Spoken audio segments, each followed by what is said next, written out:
Alhamdulillah, kembali kita bersama-sama menyanyikan puji syukur hadirat Allah Subhanahu wa taala dengan ucapan alhamdulillah alhamdulillah alamin. Dan kembali pula bersyukur secara pribadi untuk masjid kita di sini. Alhamdulillah salamannya masih kadang kayak ini bersalamannya ya.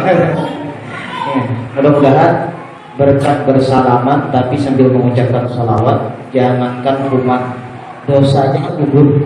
Kan janji Rasulullah itu, barang siapa bersalaman kemudian membaca salawat kepadamu, maka sebelum dia berpisah maka Allah ampuni dosanya. Ketika itu dosa aja gugur, apalagi bayar umat, bayar virus saja. Mudah-mudahan kan, mudah-mudahan Allah Subhanahu wa taala memudahkan kita, karena niat kita adalah ibadah. Niat kita ibadah, bukan niat kita takbirnya. Mungkin ini teguran dari Allah Subhanahu wa taala.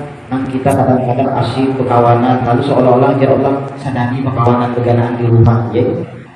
Kadang-kadang ke tempat hiburan pada tahu waktu lagi, akhirnya ditegur Allah kayak. Tapi kalau untuk masjid jangan takut-takut seharusnya, ya kan? Terbuka lebar masjid kita sendiri ibadah, karena niat kita ibadah. Mudah-mudahan dimudahkan Allah Subhanahu wa taala daripada musibah yang sedang terjadi di daerah kita.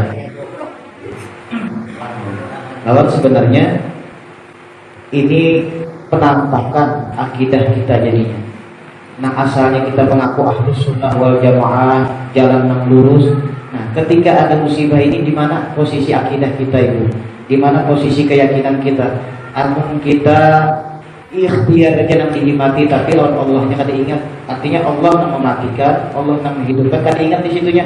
Ingatnya cari masker, cari penyeter steril, cari makanan, ditimbun di rumah bersama bulan-bulan.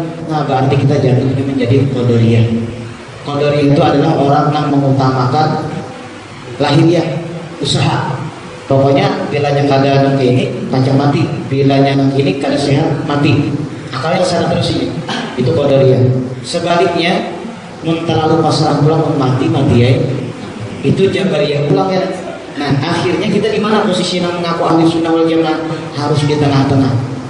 Tetap laksanakan pola hidup sehat, namun hati kita tetap berpegang dengan Allah, yang namanya kematian, yang namanya ujian, yang namanya kode baik dan kode jahatnya ditakdirkan sudah oleh Allah Subhanahu wa taala. Nah, itulah hamba yang sebenarnya dalam masuk kategori yang disabdakan oleh Rasulullah SAW, yang satu masuk surga karena yang 72-nya ke dalam neraka. Yang mengandalkan dengan logika aja neraka juga, yang terlalu dengan hakikat melulu juga neraka juga. Jadi nang bujur itu nanti tengah-tengah, batang tubuh kita tetap berikhtiar, bersyariat, menjaga kebersihan, namun hati kita tetap berpegang dengan Allah Subhanahu wa taala. Mudah kita bisa menjadi hamba yang demikian. Amin. Semalam alhamdulillah kita sudah melewati ayat yang menyatakan tentang sifatnya Bani Israel, yang mereka itu apabila didatangkan seorang Rasul kepada mereka, tapi Rasul tadi kada sesuai bawaannya. Mereka kada senang dengan Rasul tadi, entah itu dari segi hukumnya kah terlalu menyudutkan Bani Israel. Akhirnya Bani Israel tadi sombong kepada Nabi tersebut karena mengakui bahwa Nabi tersebut adalah utusan Allah. Bahkan yang lebih kejamnya lagi, Nabi yang tidak sesuai dengan mereka tadi justru mereka bunuh di situ. Di sini menunjukkan meyakinkan kita bahwa Bani Israel ini memang kalau mau diapa-apai lagi sudah. Zaman ini nih, istilahnya jangankan PBB, perdamaian dunia nih, memadahi supaya dia menghentikan peperangan karena masih joynya, karena dahulunya sudah terbiasa dengan darah dan pembunuhan. Nah, insyaallah malam hari ini kita coba memasuki ayat mengenai sejarah turunnya Nabi Muhammad SAW atau diutusnya Rasulullah SAW di muka bumi. Nah, atas permintaan siapa di situ? Ternyata Bani Israel juga. Ini kita coba ayatnya lah. A'udzu billahi minasy syaithanir rajim. Coba. A'udzu billahi minasy syaithanir rajim. Walamma ja'ahum kitabun min indillah wa lamma ja'ahum kitabun min indillahi musaddiqan lima ma'ahum wa kanu min qablu yastaftihun min indillahi musaddiqan lima ma'ahum wa kanu min qablu yastaftihun يستفتحون على الذين كفروا من قبل على الذين فلما جاءهم ما عرفوا كفروا به فلما جاءهم فلعنة الله على الكافرين.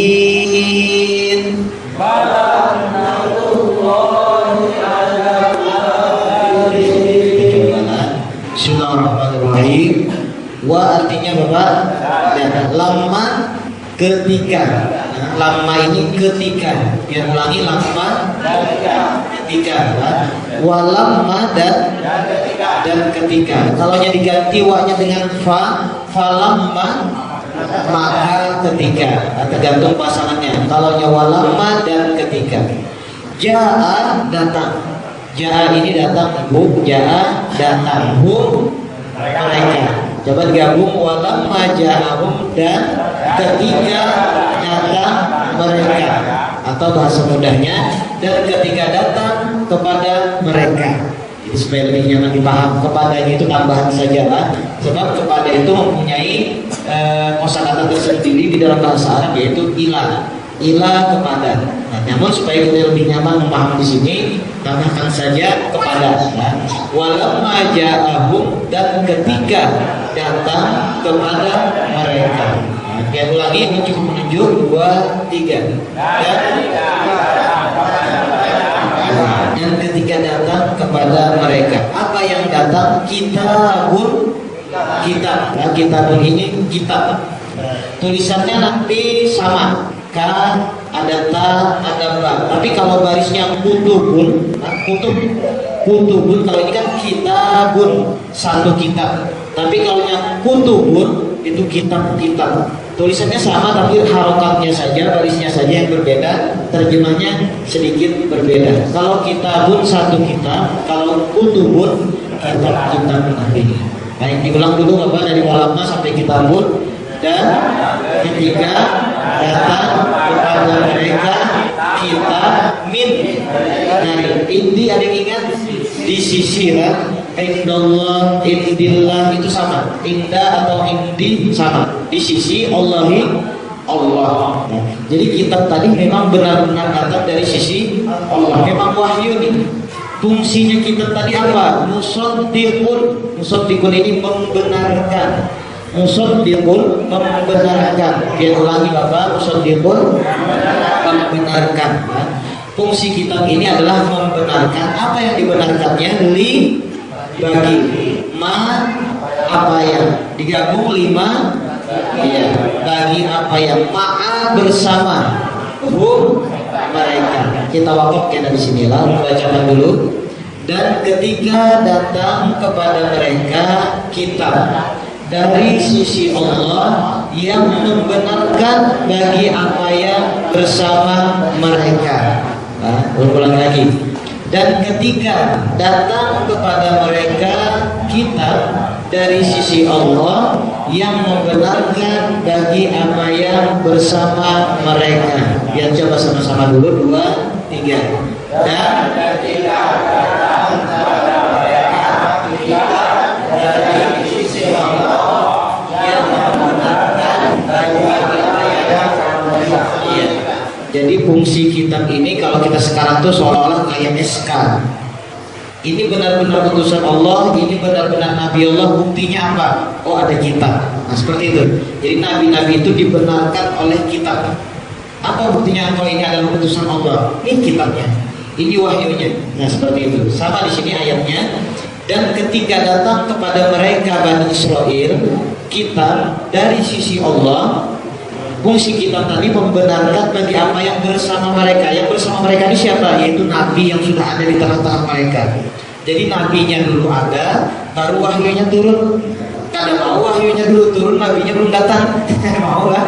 Jadi yang sudah bersama mereka adalah nabi atau sosok manusia yang diutusan Allah lah. Lalu diturunkan kitab untuk membenarkan bahwa itu adalah manusia, bukan sembarangan manusia. Artinya itu adalah utusan Allah. Wa kanu mereka adalah. Kanu ini mereka adalah. Jangan ulangi Bapak, kanu mereka adalah. Min dari qablu sebelum lah, dari sebelum. Atau supaya biar lebih nyaman di ayat ini memahaminya, tambahkan lah dari sebelumnya.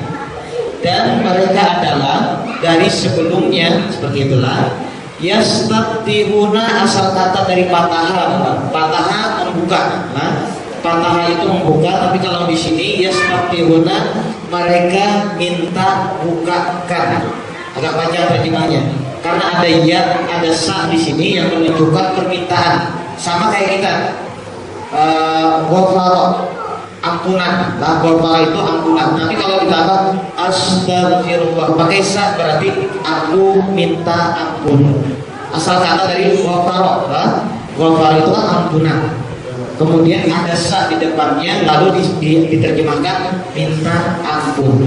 Kalau di sini yastatihuna mereka minta bukakan, asal kata dari pataha. Nah, belum pernah diberikan salah satu bukan amalan juga lah, artinya amal kepelimpitan kalau jadi amalkan kan. Jadi mau ada orang minta bantuan, tadi kayaknya terkunci usaha atau terkunci tak melahirkan ngalih apa segala macam, pian ambil di gembok lah. Pian ambil gembok, kalau ke kamar kesana bayi bagus juga kan, pakai baju aqua kan, buka gembok tadi sambil membaca inna fatahna laka fathan mubina.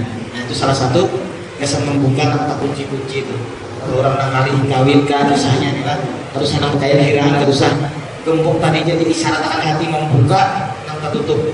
Jadi kunci kepiting dah bahasa sambatannya tuh ini aku gembok ini adalah buka inna fatahna laka fathan mubina. Ambil baca Quran, ambil isyarat hati, kayak apa gembok itu terbuka juga nang tertutup di sini.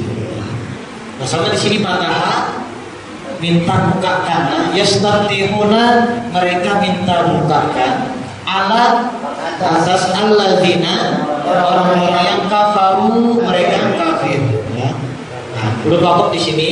Jadi keterangan ayat ini adalah ceritanya Nabi Muhammad SAW ini belum lahir lagi. Nah, belum lahir.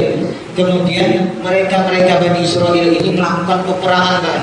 Jadi ketika Nabi Isa itu diangkat oleh Allah Subhanahu Wa Taala, pengikut Nabi Isa atau umat Nabi Isa ini melakukan perang. Tapi di dalam peperangan tadi kalah terus begitu. Akhirnya mereka minta tolong Allah, ya Allah datangkan lagi kami di pemimpin. Sebagaimana engkau datangkan Isa, engkau datangkan Musa, engkau datangkan nabi-nabi yang sebelumnya. Nah, sekarang datangkan nabi terakhir yang bernama Ahmad. Itu doa mereka. Untuk tujuan apa? Supaya mereka mau mengalahkan orang-orang yang berbeda paham dengan mereka, yaitu orang-orang Majusi yang beragama selain daripada pahaman daripada agama yang lurus dari Allah Subhanahu Wa Taala. Nah, ketika mereka meminta supaya didatangkan ini yastatihun ini tafsirnya didatangkan maksudnya. Asal kata mereka ini minta bukakan maksudnya itu minta datangkan nabi berikutnya itu Nabi Ahmad. Nah, lalu di situ realisasinya mereka memberikan nama anak-anak mereka dengan Ahmad sampai 14 orang Bapak yang diberikan nama Ahmad ketika itu. Kemudian mereka pun mencari informasi juga kepada pendeta-pendeta mereka, tokoh-tokoh agama mereka. Apa kira-kira cirinya kalau Nabi Ahmad ini sudah diutus oleh Allah? Apa cirinya Nabi Ahmad ini apakah sudah dikirim oleh Allah untuk membantu kita? Jadi ujar kelompok Yahudi, bilanya Allah telah mengutus Nabi penutup tadi, yaitu Nabi Ahmad tadi, maka sumur yang kita sakralkan ini akan berair kembali. Jadi sumurnya ketika itu kering, bertahun-tahun, berpuluh tahun, berabad-abad kering sumurnya tadi. Tapi akhirnya Nabi Ahmad ini lahir, maka sumur ini akan berair kembali. Itu di kalangan Yahudi. Tapi kalau di kalangan Nasrani itu ada pohon kurma yang telah mati. Jadi pohon kurma tadi, ujar pendetanya, bilanya pohon kurma ini mau berbuah pula, berarti Nabi Ahmad lahir ketika itu. Nah, pas malam Rabiul Awal itu, malam Senin itu lahir Nabi Muhammad SAW, tapi di kalangan Arab. Namun reaksinya tetap terjadi di kalangan Yahudi Nasrani. Sumur berbanyak pula, pohon kurmanya berbuah pula. Akhirnya mereka bertanya-tanya siapa kira-kira nabinya. Sedangkan kenanakan yang dinamai Ahmad tadi kadang menunjukkan ciri kenabian. Dilihat di belakangnya ada foto nubuahkah atau ada ternyata. Nah akhirnya mereka di dalam kegundahan. Kapan terjawabnya bahwa doa mereka itu sudah dikabulkan Allah? Ketika Rasulullah berumur 6 tahun. Jadi Rasulullah berumur 6 tahun, beliau dibawa oleh dibawa oleh Ibunda Sidin ke kota Madinah. Nah di situ baru ketahuan bahwa Nabi Ahmad ini sudah lahir. Tapi nabinya sudah berumur 6 tahun. Jadi 6 tahun akhir ketahuan. Ketika itu pas Nabi melepas baju mandi hujan, pendetanya melihat, rahibnya melihat ada khotam nubuwah di belakang Nabi Muhammad SAW. Ketika itu juga langsung rapat membuat Yahudi Nasrani ini. Ternyata yang lahir di yang lahir Nabi Ahmad ini terlahir bukan dari kalangan kita, ternyata dari kalangan Arab. Dari situ sudah bubuhannya berencana bunuh anak itu. Nah akhirnya Nabi tadi diselamatkan oleh ada salah seorang pendeta yang memang kejujurannya masih dipeliharakan oleh Allah. Diberikan informasi tersebut kepada pendamping daripada Ibunda Sidin tadi, bahwa bapaknya Muhammad ini beli ke kota Mekah karena hendak dibunuh oleh orang-orang Yahudi dan Nasrani. Ketika Rasulullah dibawa ke kota Mekah, mereka hendak membunuh kepada Rasulullah karena tahu kenapa Rasulullah dari umur 6 tahun, 7 dan beranjak sampai dewasa kada pernah berkelakuan yang kada baik. Lalu kada ada alasan orang Yahudi Nasrani ini untuk membunuh Nabi. Apa alasannya kalau Nabi Muhammad di bahasa Banjar itu muncil kan, atau jadi preman kan, dipukuli orang. Tapi ini Nabi Muhammad akhlaknya bagus sampai dipeliharakan, mempunyai tetel, mempunyai gelar Al-Amin kan ketika itu. Akhirnya kan ada alasan lagi bagi Israel untuk membunuh Nabi. Nah ternyata masuk hasutan iblis di situ. Ujar iblis kayak ini aja sudah caranya. Kalau hendak membunuh Muhammad juga, kita kumpulkan kabilah-kabilah yang ada di tanah Arab ini bergabung lawan hubungan Bani Israel. Jadi kan Nabi Muhammad ini lahir di kalangan Quraisy. Artinya satu suku aja, sedangkan di bangsa Arab ini berbagai macam suku kita bergabung, kita kerubuti. Bilanya Quraisy sari, karena kawannya, karena kita banyak, kita bergeng, inilah kita berkumpul. Akhirnya ya turun di surah Yasin itu, ketika Rasulullah dikepung rumah Sidin yang digantikan oleh Sayyidina Ali, kan? Dirabahi oleh Sayyidina Ali tempat berguringan Sidin itu, di surah Yasin itu diterangkan bahwa kadang sejarahnya iblis itu guring terkecuali ketika pengepungan rumahnya Rasulullah SAW. Dikepung oleh iblis, sekali iblisnya itu guring. Jadi 6 kabilah A, kabilah B, Bani Israel yang mengepung tadi, perwakilan-perwakilannya tentang tajuk-tajuk, tentang jago-jagonya tadi, sampai iblisnya itu guring. Berapa lagi? Buat air itu ayatnya.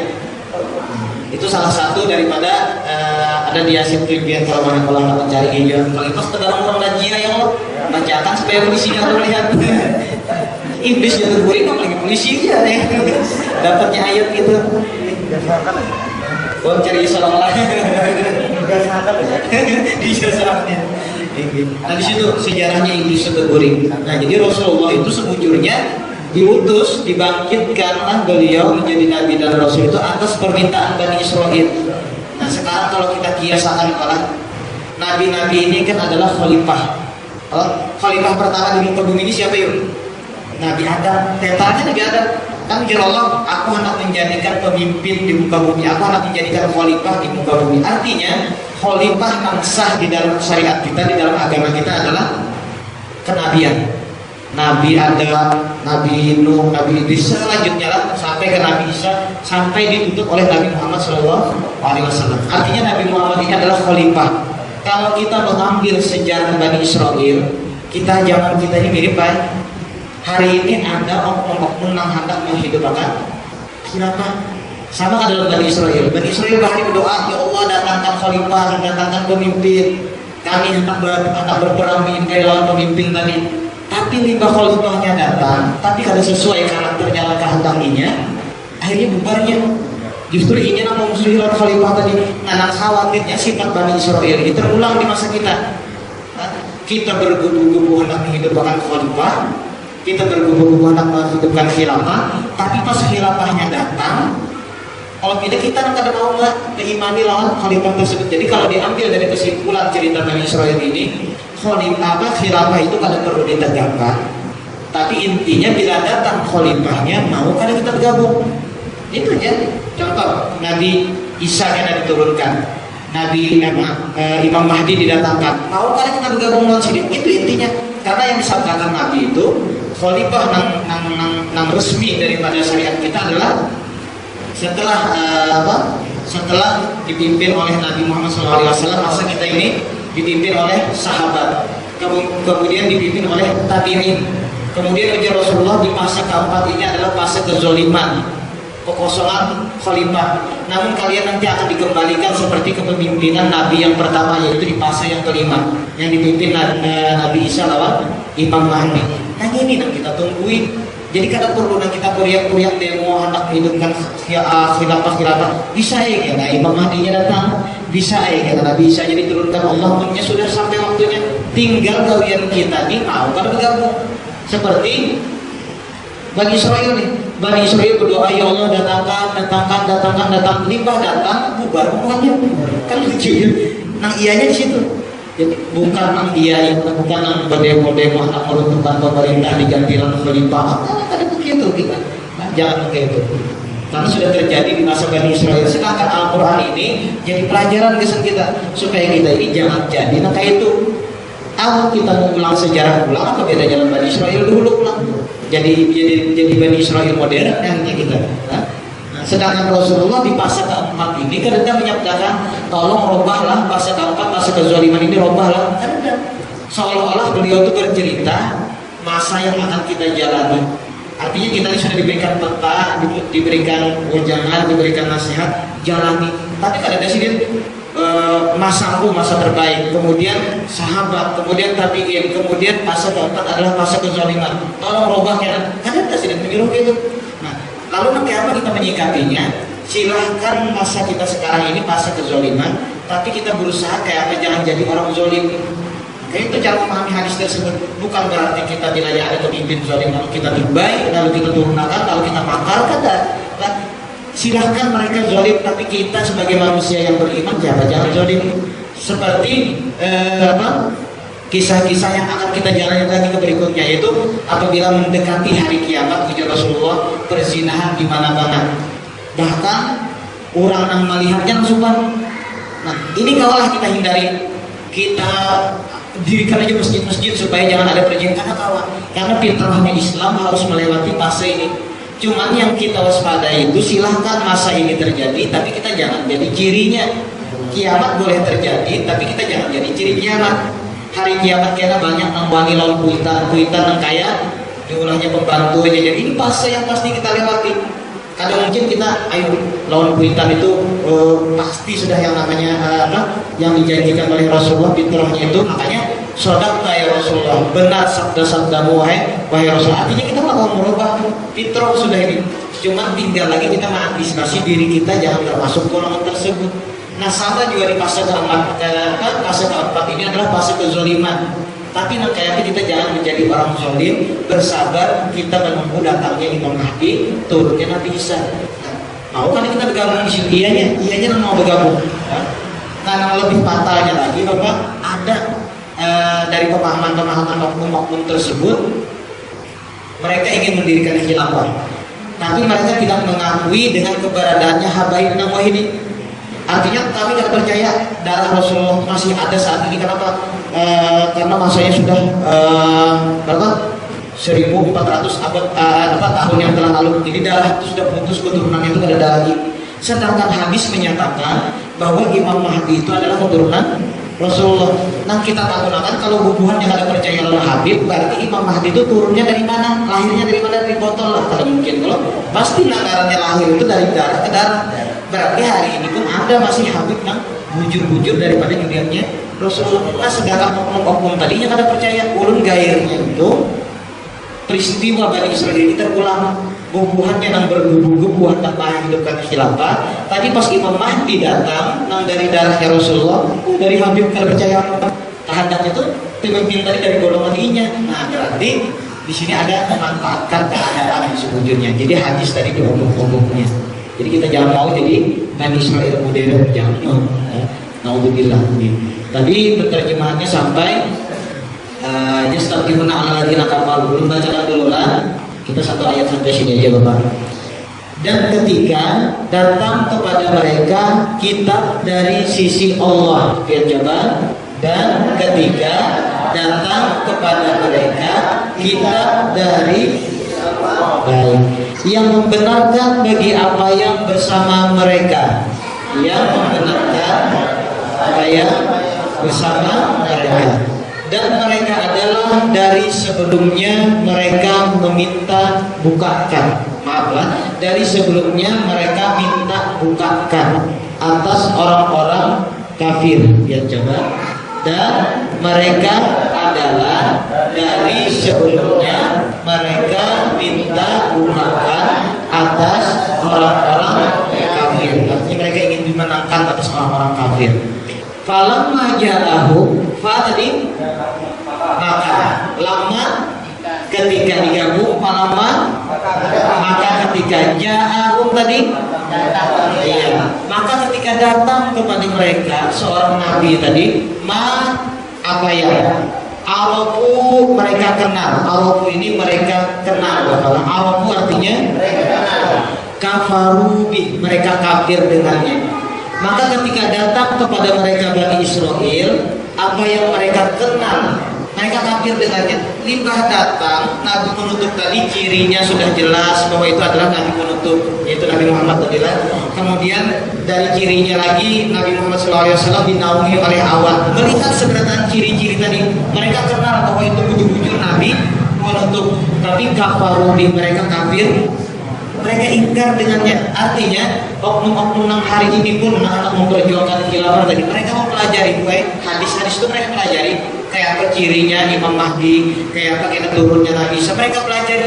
Nah gairnya itu kayak tadi, mereka bujur-bujur kenal, tapi lantaran gengsi Muhammad dari keturunan Arab, mereka menghindar dari kenabian Nabi Muhammad. Sama juga tadi, mereka kenal ciri Imam Mahdi, mereka tahu turunnya Nabi Isa, tapi lantaran Imam Mahdi tadi dari keturunan Rasulullah, figur yang mereka kada sukai, akhirnya mereka kabur, mereka tak mau menerima kepemimpinan Imam Mahdi. Nah sama kisahnya ini Bani Israel terulang-ulang jadinya lah. Falamma maka ketika datang kepada mereka Bani Israel, maksudnya apa ya? Di sini kalau hendak jelasnya ciri-ciri atau tanda-tanda. Maka ketika datang kepada mereka Bani Israel, Nabi dengan ciri-cirinya, mereka kenal dengan ciri-ciri tersebut, tapi ujung-ujungnya kafaru bih, mereka kafir dengannya. Mereka tidak mau menerima dengan kenabian Nabi Muhammad SAW. Akhirnya apa yuk? Fala'natullahi 'alal kafirin. Maka laknat sudah jadi bahasa kita. Maka laknat ala al-kafirin, orang-orang yang kafir. Jadi bukan penegakannya yang dinilai oleh Allah. Kalau kan keberusahaannya, jihadnya nak memperjuangkan khilafah, bukan itu yang dinilai oleh Allah. Tapi Allah menilai bila datang pemimpin mau kada ikut bergabung, bila datang pemimpin tersebut mau kada ikut bersatu, itu yang dinantikan oleh Allah. Sama juga kita hari inilah. Dulu di zaman Rasulullah, Sayyidina Abu Bakar, Umar, Utsman, kecuali Sayyidina Ali lah. Kalau Sayyidina Ali kada pernah kafir, kada pernah menyembah, kada pernah beragama lain, karena beliau termasuk sahabat yang termuda masuk dalam Islam. Artinya kalau sahabat-sahabat yang lain mulai pernah mabuk-mabukan, pernah menyembah api, pernah menyembah berhala. Bahkan Sayyidina Umar, beliau kadang-kadang tertawa, kadang-kadang menangis. Kenapa? Bila Sidin tertawa, Sidin keingatan ketika beliau masih menyembah berhala patung. Jadi Sidin berulang Tuhan dari wadai adonan itu. Bila Sidin lapar, Sidin ambil tangannya. Karena tanya, sore-sore lapar pulang ambil pulang batisnya. Jadi keingatan Tuhan aja makan dulu jadi Sidin. Di situ ketawa sorangan Sidin. Tapi ada masanya Sidin menangis sorangan. Karena Sidin keingatan waktu zaman jahiliyah, Sidin pernah membunuh anak Sidin. Karena Sidin beginian, Sidin bawa jalan ke padang pasir.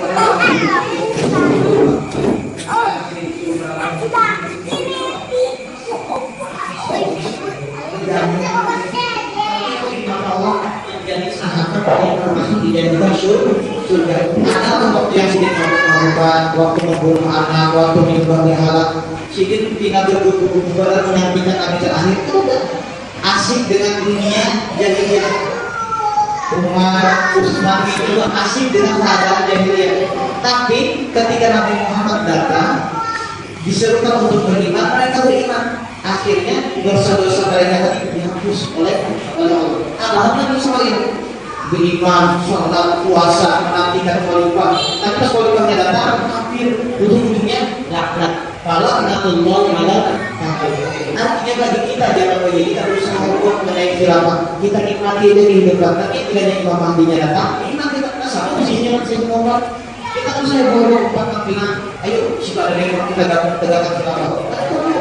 Ini iya itu tidak datang khalifahnya mau kan bergabung. Nah, kalau kita mau langkah itu, berarti sahabat-sahabat itu dengan jalan-jalan ada yang mampu-mampukan, ada yang bercuci, bersihkan segala macam. Tapi pas Nabi Muhammad berutus ke tengah-tengah mereka mau melihat habis dosa mereka diampuni dan mereka dijadikan termasuk surga di antara sahabat-sahabat lainnya. Tapi itu kita jangan tadi memperkenalkan bahwa kemudian segala macam. Tapi akhirnya kita datang. Kalau ini kita mau ada dalam itu. Nah, itu alhamdulillah. Jangan diteruskan masih ada lagi program-program dan sebagainya. Mesti banyak juga. Makanya Al-Quran ini menjadi nasihat di kita supaya kita jangan menjadi kaum terbuas selama Israel maksudnya seperti itu. Mohon maaf bila ada yang ada sepaham, karena itulah yang mendapatkan daripada keterangan guru-guru, kemudian yang mendapatkan daripada hikmah-hikmah Al-Quran yang belum pelajari. Jadi ilmunya mau transfer dia. Tapi kalau seandainya ada pertentangan mengenai masalah khalifah, khilafah dan apa sih yang tadi, ini monggo silakan dengan pendapat masing-masing. Dan ijtihad tadi, pendapat tadi kita bertanggungjawabkan nanti masing-masing di hadapan Allah Subhanahu wa Ta'ala. Itu apa?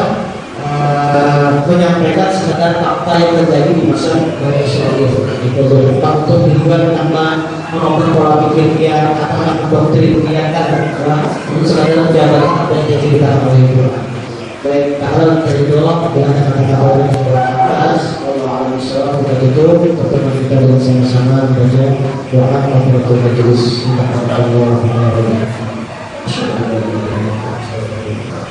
Assalamualaikum warahmatullahi